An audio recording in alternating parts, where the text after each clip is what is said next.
No despertar do século XX, a geopolítica internacional passava por grandes mudanças. Um país, em especial, ganhava cada vez mais influência, fosse ela econômica, diplomática ou militar.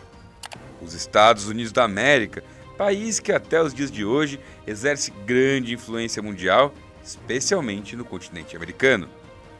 Parte do mundo essa que, devido à proximidade, já era considerado estratégico e de suma importância para os planos de Washington. Isso tudo acabou chegando aqui no Brasil. Os Estados Unidos é e foi um ator muito presente em diversos capítulos importantes da história brasileira. E exerceram influência direta em nossos assuntos, inclusive no golpe de 1964. Mas, antes de tudo, nós precisamos responder uma pergunta muito importante. Por que os Estados Unidos da América estão presentes nas questões internas de todos os seus pares americanos?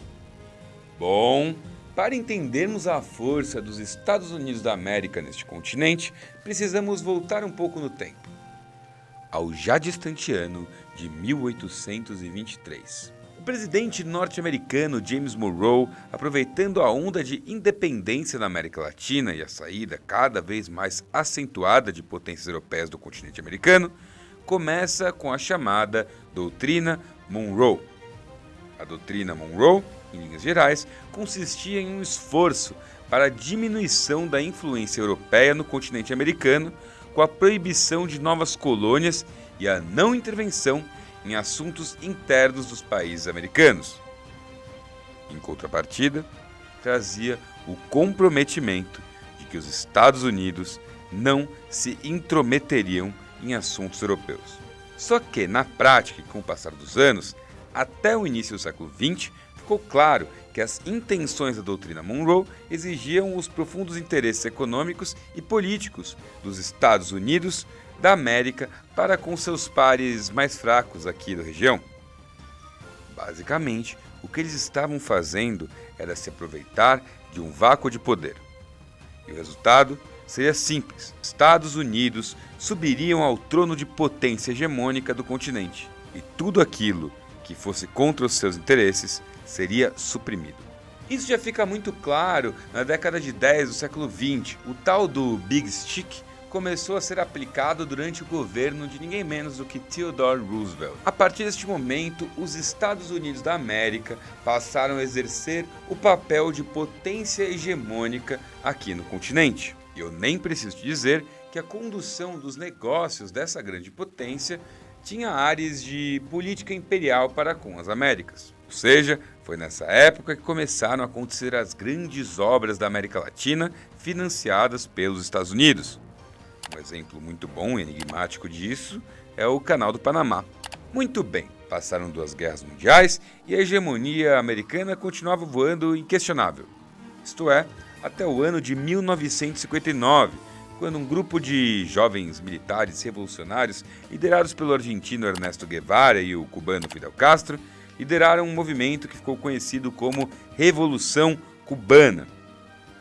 Em pleno contexto de Guerra Fria, a Revolução Cubana foi um grande levante contra a máxima América para os americanos. Isso deve ao fato de que os cubanos eventualmente se alinharam com a União Soviética, potência comunista eurasiana antagônica aos Estados Unidos. Isso causou enorme temeridade em Washington, e a equipe da Secretaria de Estado dos Estados Unidos, juntamente com o corpo da Secretaria de Defesa, começou a tentar medidas mais restritivas ao avanço comunista no continente americano. No sentido prático, o que aconteceu foi o seguinte: eles endureceram o controle da política regional. E o que se viu a seguir, de fato, foi o patrocínio norte-americano a diversos golpes de Estado e ditaduras pró-Estados Unidos aqui no continente americano. E é agora que nós vamos olhar mais de perto como foi o caso aqui do Brasil.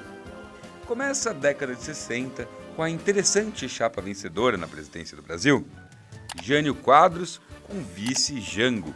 Jânio Quadros, ao contrário do que era esperado, adotou uma política externa ineditamente independente e foi buscando novos mercados para a exportação de manufaturados. E eu nem preciso te dizer que isso fez soar o alarme em Washington.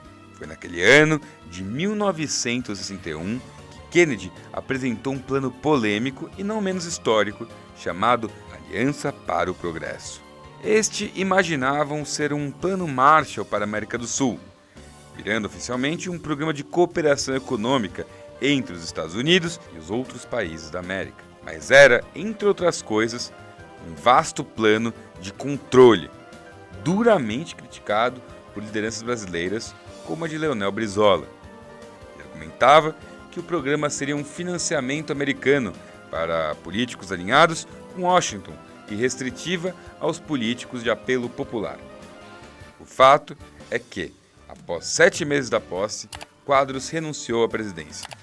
Em seu lugar, subiu ao poder João Goulart, que na época estava em uma viagem diplomática para a China.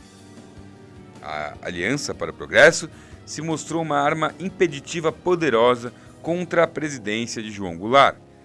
Isso se deve ao fato de que ela se mostrou pouco efetiva na cooperação econômica e muito mais aguda na direção da estabilização dos estados sob a óptica estadunidense.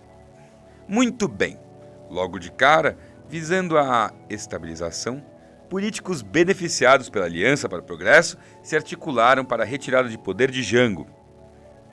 Em seguida, eles mudaram o sistema político brasileiro para um semipresidencialismo/parlamentarismo à brasileira, em que o 33º primeiro-ministro seria o deputado federal de Minas Gerais, Tancredo Neves.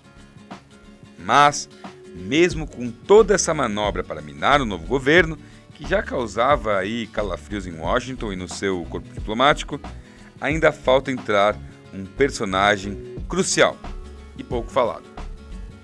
Esse aí foi peça-chave nos bastidores de como os Estados Unidos se comportariam com Jango. O embaixador, especialista em Brasil da Universidade de Harvard, Lincoln Gordon. O embaixador Lincoln Gordon, um pouco depois da posse de João Goulart, em linha direta com o presidente Kennedy, alertou firmemente que João Goulart na presidência do Brasil representava uma grande ameaça aos interesses de Washington. E também que o Brasil com João Goulart não viraria Cuba, e sim uma grande China dentro do continente americano.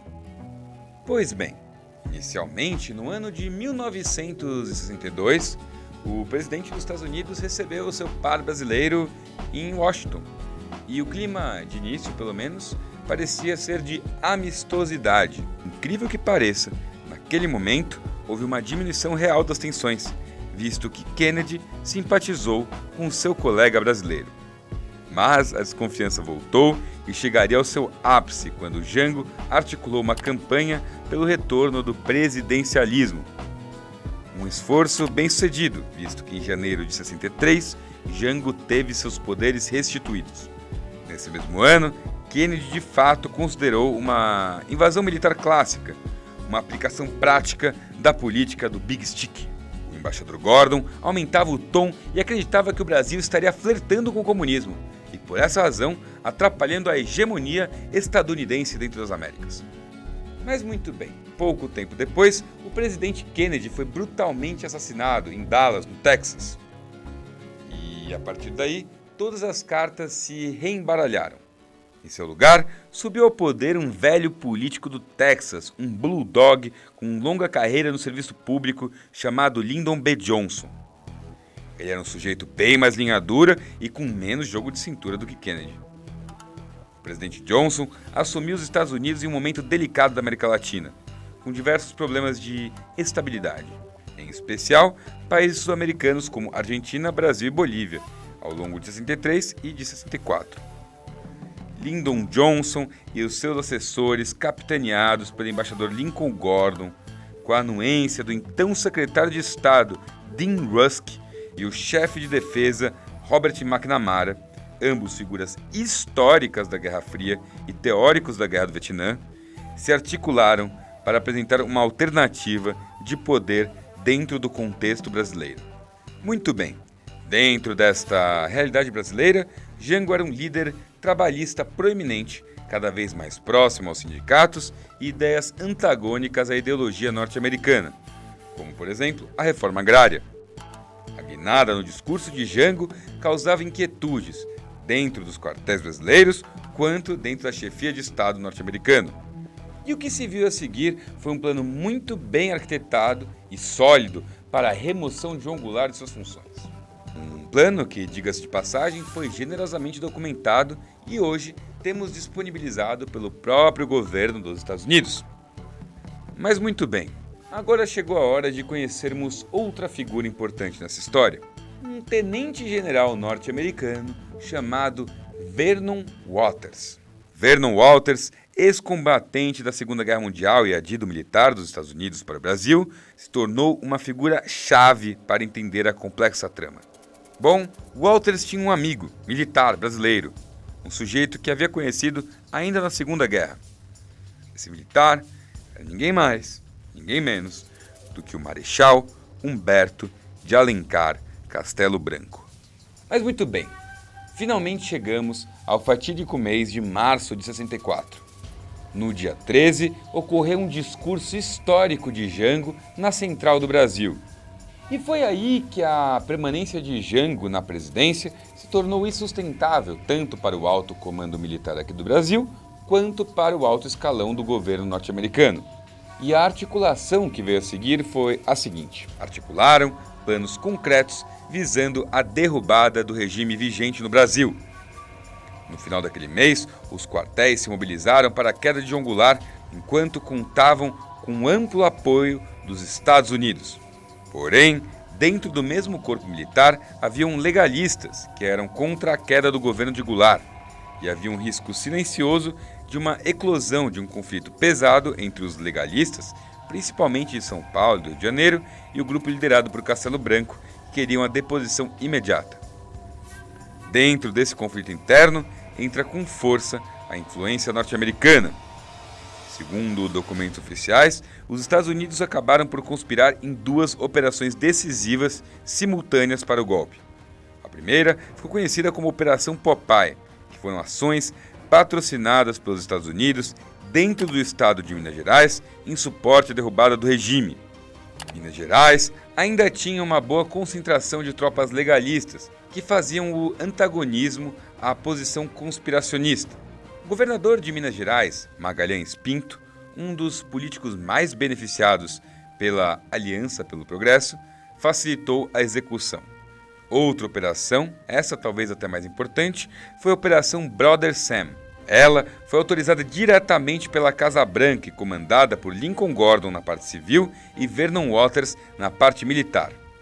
Levantaram um exército com o objetivo de invasão territorial e a garantia da ordem contra eventuais levantes populares aqui no Brasil. Segue aqui o áudio oficial da conversa. We had a meeting this morning with Bob McNamara, Max Taylor, and General O'Mara, who's come up overnight. And we decided on the basis of the information that had come in this morning, go ahead and start a naval task force out, but with no commitment. But I did want you to know that. I think we ought to take every step that we can, be prepared to do everything that we need to do, just as we were in Panama, if that is at all feasible. Right.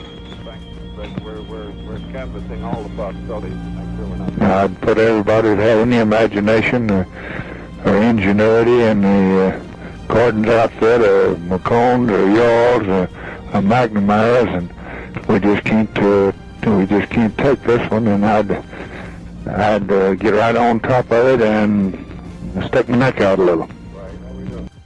Esse destacamento se tratava de nada menos do que toda a tropa norte-americana para o Caribe. Mais de 20 caças, porta-aviões, navios de tropas terrestres e diversos destroyers. A apenas algumas milhas náuticas de distância do Rio de Janeiro, já em território nacional.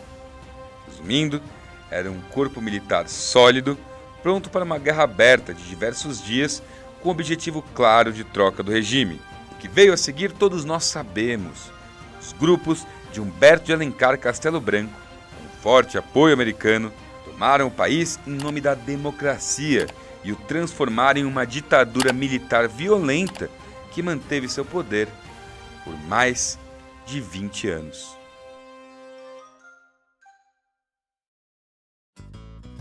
E, bom, é isso aí, galera. Eu espero que vocês tenham gostado deste conteúdo. Se gostou, deixa um like, compartilha, manda para as pessoas. E se você gosta do canal, se você gosta do conteúdo que eu faço aqui, considere se inscrever e ativar o sininho para receber todas as notificações. E acima de tudo, muito obrigado por nos assistir. Um gigantesco abraço e tchau, tchau.